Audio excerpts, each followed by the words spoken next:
I'm Tova. I'm a sophomore studying statistics. I'm Benny. I'm a public health concentrator. I'm Rocket. I'm a sophomore studying economics. Hi, I'm Christina. I'm a senior studying biophysics and public health. And this is our title, our project, and thank you all for coming. Awesome. So we want to frame this by beginning back in 1906 when Upton Sinclair published his novel, The Jungle. It sort of exposed rampant labor abuses and unsanitary conditions in Chicago's meatpacking industry. There was a public outcry. Congress responded by passing regulations, big inspections, establishing the FDA. And we want to use this, we think this is like a pretty useful or insightful counterpoint to bring up for this presentation, particularly because these measures are now so taken for granted, right? They're not controversial. We're going to show you something that like our presentation is about a licensing program that we think might be treated a little bit differently. But when we think about it this way, that like if your barber has to get a license in order to cut your hair, then maybe it doesn't seem that radical that your landlord should also get licensed in order to rent you the place where you are living. Okay, so we're going to be talking about code violations. So here are some examples of them. These all come from a database that we got of like inspections that were conducted by housing inspectors in Providence. So you can see some of these examples: install windows where broken, repair leaking roof, treat for mice and rats. So code violations in substandard housing is bad for a lot of reasons. For example, causing blight, damaging property values, but the health impacts are really substantial. So these are a couple things we wanted to highlight here. 6.3% of kids tested in Providence had blood lead levels that put them at the lead poisoning level. And for every 1,000 children in Providence, 13.7 visited the ED for asthma between 2012 and 2016. Housing plays a really key role in all of these health outcomes. So we think that a solution to a lot of this problem could come from designing a licensing program to increase landlord accountability. We're going to be telling you some stuff about the problem and then describing our proposal and going over the components of it. Okay, yeah, so this was our methodology. It broke down into a few key pieces. We did an exploratory data analysis of Providence code violations and evictions data, so we're going to be showing you some of that data stuff. Then we also conducted interviews with key stakeholders, including people from the Department of Inspections and Standards and also Providence Housing Court. Then we did some research and looked at case studies on model programs, so other cities that have implemented policies similar to the ones that we're proposing. We looked at sort of the specifics of how they did it. We interviewed people who were involved in those processes. And then we got iterative input from community members, especially the Center for Justice and DARE. So this is the roadmap. We're going to be going over code violations and reactive code enforcement. We're going to be telling you about some data, and then we're going to be digging into the proposal that we're putting forward. So I'm going to start a little bit with about the current code enforcement and housing situation in Providence. And so in 2018, the total number of occupied units in Providence was about 60,000. And in the same year, the number of occupied rental housing units was about 40,000. And we know that the housing in Providence is old and is aging, and we can see this from the number of units that were built before 1940. So about 2/3 of the units were built before 1940, and most units were built before 1980, which is when the current U.S. laws about lead in paint and lead in pipes came into effect. We saw that in 2018 there were about 2,000 units with violations associated. So 3.5% of the units in 2018 had a violation associated. So we think that that's just the tip of the iceberg. So what we can see is that there were about 2,000 violations that are reported to the Department of Inspections and Standards annually. And what we can't see is the rest of the cases of substandard housing conditions that could go unidentified, unreported, and unaddressed. So we think that what contributes to this is a decision that tenants may face, either reporting a violation of code or risking eviction or losing their housing. So why we think this is because, as other people have mentioned before, in Providence, with the constricted market for rental units, there is a lack of units that are affordable for tenants. So to afford rent, many tenants have to rent substandard apartments. And we can see that more than 1 in 2 Providence renters are cost burdened, and almost half of renters are in housing built before 1980. And landlords, many landlords do not do routine maintenance of their property. And these facts are compounded with the fact that the system of code enforcement in Providence currently is complaint-based, and code enforcement only investigates when there is a report made of a violation. So this really puts a burden on tenants to report these violations, and this is very much a problem because tenants may not understand the process of this reporting, or they might be concerned or afraid that the landlords will retaliate with eviction or other measures, even though those are illegal. Okay, so another component of the problem, we think, is probably the structure of the businesses that actually own the properties. So you might have seen, like in the list that the evictions group showed you, of businesses or like property owners that are responsible for a lot of evictions. There were a lot of businesses listed that were followed with the little label LLC. So we want to talk a little bit about what those are. Okay, so traditionally, when like someone was interested in starting like a prospective business, like establishing a new business, they faced a sort of trade-off in how they structured it.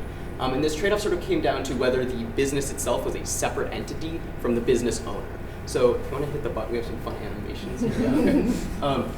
So on the one hand, they could establish the business as a sole proprietorship or partnership. That was to say, like, there was no real distinction between the business and themselves. So when the business was being taxed, the business would just really report profits as income, as your personal income, and then the profits would just be taxed as income. Oftentimes, this was preferable to being taxed as a corporation. The downside, to the business perspective from choosing this option, is that in the instance of liability, of like being sued, taken to court for a lawsuit, or going bankrupt, the person's personal assets were now all on the line, right? Your car, your house, whatever you have is now is sort of up for grabs and you'd be liable for it. So the alternative was to elect to establish as a corporation, in which case the business is sort of a separate entity, so it will be taxed as a separate entity, so your income gets taxed and the corporation gets taxed. But in the event that the corporation gets sued or goes bankrupt, you can't lose any more than you had already invested in the business. They're not going to come for things that you own, your house, your property, things like that. With the advent of the LLCs, you sort of get the best of both worlds from the business perspective.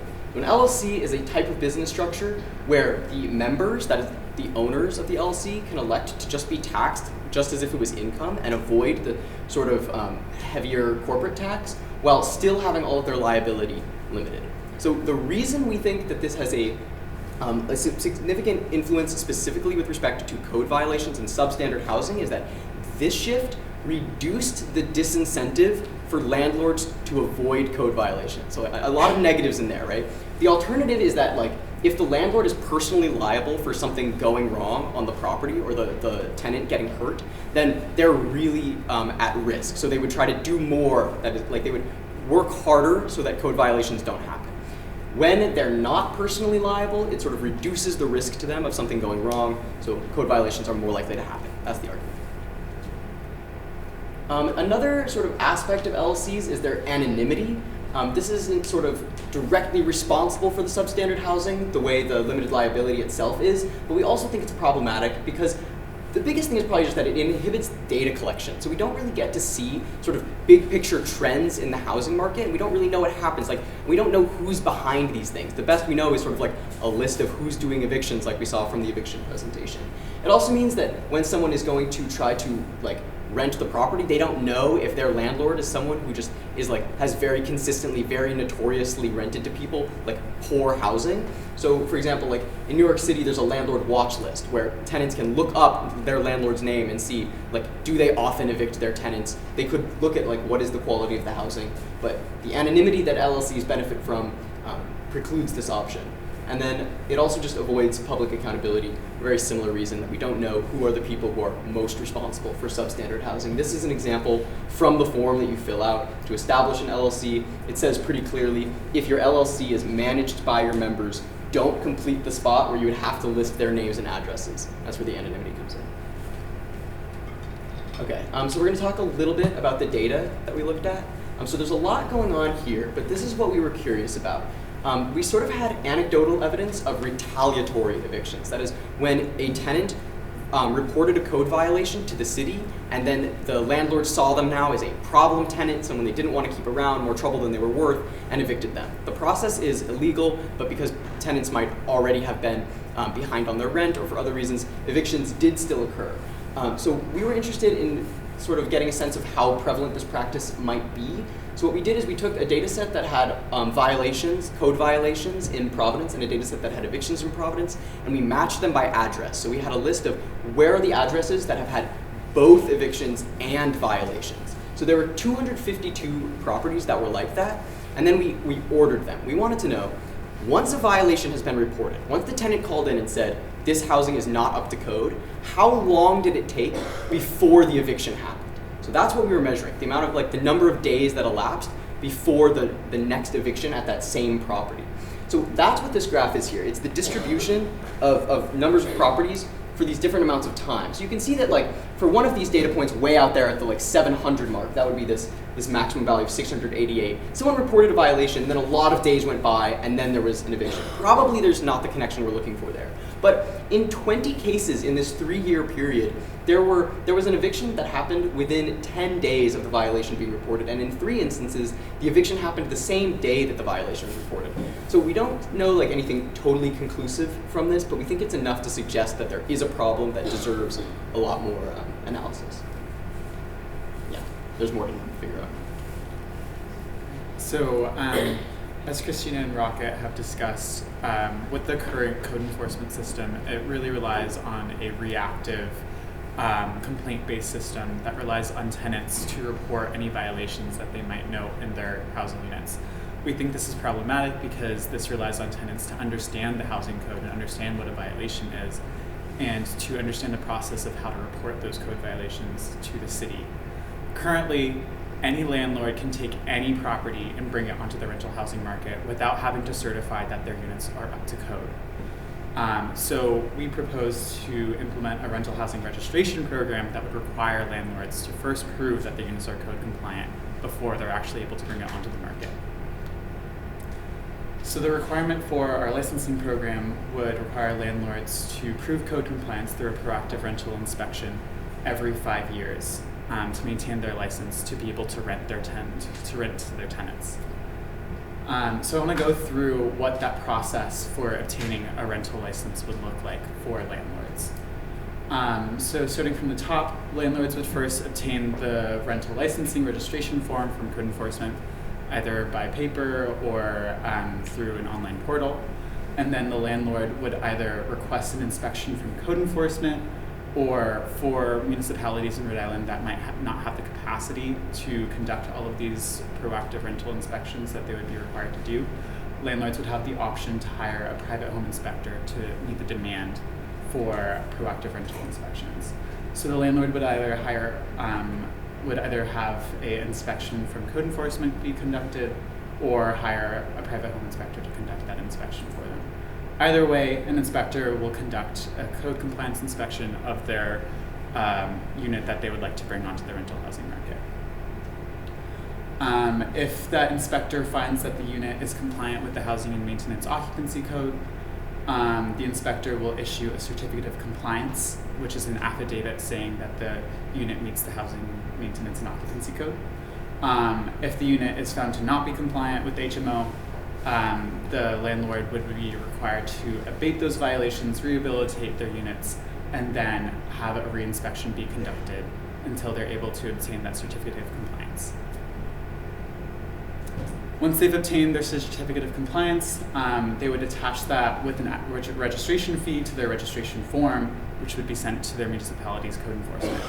A code enforcement clerk would then process that application, and if the application meets the requirements, they would issue the license, and update a registry maintained by code enforcement with the landlord's information regarding the property and their demographics. The landlord would then receive a physical copy of the rental license, which they would be required to provide to any tenant living on their property. 5 years after the issuance of the license, code enforcement would notify the landlord that their rental license is expiring, and then the landlord would repeat the process again. So looking more closely at what the application would require, with the application, the landlord would have to attach proof of a successful property inspection, so that would be the certificate of compliance from their inspector. They would have to attach proof of current state lead certification, whether that's the lead safe or lead free certification issued by the Department of Health. They would attach the application fee, which would be set by their city's code enforcement. And then they would include demographic and property specific information. So this would be the landlord's name, contact information, and then information about the property regarding the number of units on the property, the number of tenants living in those units, the age of the property, and then information regarding fire safety, the sewage system, heating system, and electrical system in the household. So looking at our proposed implementation of this program, we believe that this should be implemented over a 5-year gradual period. So after the passage of a bill for this program, landlords would have 5 years to abate any violations that currently exist in their properties, and then apply for a rental license. At that 5-year mark, then the enforcement penalties would start kicking in. Looking at the enforcement mechanism, so the enforcement mechanism would be that landlords would be required to attach the rental license to any eviction filing papers that they're submitting to code enforcement. So the main power, legal power that landlords have to evict would be contingent on them having a valid rental license. And then in addition, a proactive measure would be that code enforcement would cross-check with the tax assessor's data to identify any unregistered non-owner occupied units and notify any owners of non-owner occupied units to see if they do have a tenant in their units and to let them know that they need to register with code enforcement, and otherwise they would impose a fee for non-compliance with the rental registration program. Looking a little bit at how the fee structure would impact landlords. So currently, non-compliant landlords and compliant landlords are on the same playing field. They're competing in the same market, and there is not too much of a penalty for non-compliant landlords. With this registration program, though, non-compliant landlords would be impacted because they would have the requirement of bringing their units up to code. So this program would really benefit currently compliant landlords on the market. So throughout our process, a lot of our partners expressed some similar concerns about the implementation of this legislation. So some main points were that they may increase rents, there may be a widespread transfer of ownership to large corporations, and that there may be a temporary or permanent loss of units from the housing stock. So those 3 points all stem from the concern that the initial move to bring properties up to compliance would cost a lot of money. And while we acknowledge that is a concern, we do suggest that there are possible ways to either expand or develop resources for low-income landlords to rehabilitate and bring those properties up to code. Additionally, there are concerns over corruption in the inspection process, and this is referring to the private home inspectors. And again, we would suggest developing an accountability measure for those municipalities to check what those private home inspectors are doing in their inspections. So again, with one concern about being just the ability of code enforcement, specifically in the state of Providence, to do proactive inspections. We were speaking to Kevin Mahoney, the Deputy Director of Department of Inspection Standards, and he believes it would you only need 2 more inspectors to do this habitability inspections, which is really exciting for us. So again, some cities may be able to handle it, and if they can't, then we have private home inspectors to do those inspections. So there are many benefits of implementation, one being that it would level the playing field for compliant landlords and also improve the transparency of LLC property ownership, which is important again for tenants to be able to see the history of their landlords' renting practices, and also for researchers to further understand the housing stock. Another important benefit is that it reduces the health and neighborhood effects of substandard housing. This comes at 3 levels. The first level being the direct health benefits of living in safe environments, as well as neighborhood benefits of decreasing blight, and also the overall benefits of the housing stock, the prevention of foreclosure, and also maintaining the number of affordable units on the market. Finally, it would also inform future policy development with data from landlord tracking, which again is benefiting researchers and tenants in understanding the practice of landlords and the overall trends in the housing market. Also, increase the choice of housing options for housing choice vouchers. So with more properties being up to code, there's more available properties for these individuals to rent from. So looking at our next steps for our research, we hope to contact different code enforcement officers from the model cities that we've been looking into the past semester and obtain relevant data regarding the outcomes of their implementation of rental registration programs to understand if code violations decreased after the implementation and any impacts to the private rental housing market that they experience in their cities, to sort of understand sort of what might be the unforeseen consequences of implementing a program such as this. We also hope to present our proposal to municipal governments throughout Rhode Island. We've already begun to introduce this in the city of Providence's government, but we hope to bring this to other municipal governments as well. And then an exciting update on the last point. So as we just learned about an hour ago, we have actually introduced a bill in the House for the rental registration program. Jordan, do you know the number? Okay. But yeah, so very exciting. We've introduced the bill at the state level, working in the Senate, but it's in the House. So we would love any feedback that you have for us, and we would appreciate your support. We believe that everyone has the right to safe, healthy, affordable housing, and we would love to make that happen in the state of Rhode Island. And next slide. We just want to thank everyone in this room, but particularly the Tenant and Homeowners Association at DARE, Jen and Jordan at the Center for Justice, MJ and Oscar, and our dear friend Christopher Sarley for helping us with some nasty data cleaning. Yeah, thank you so much.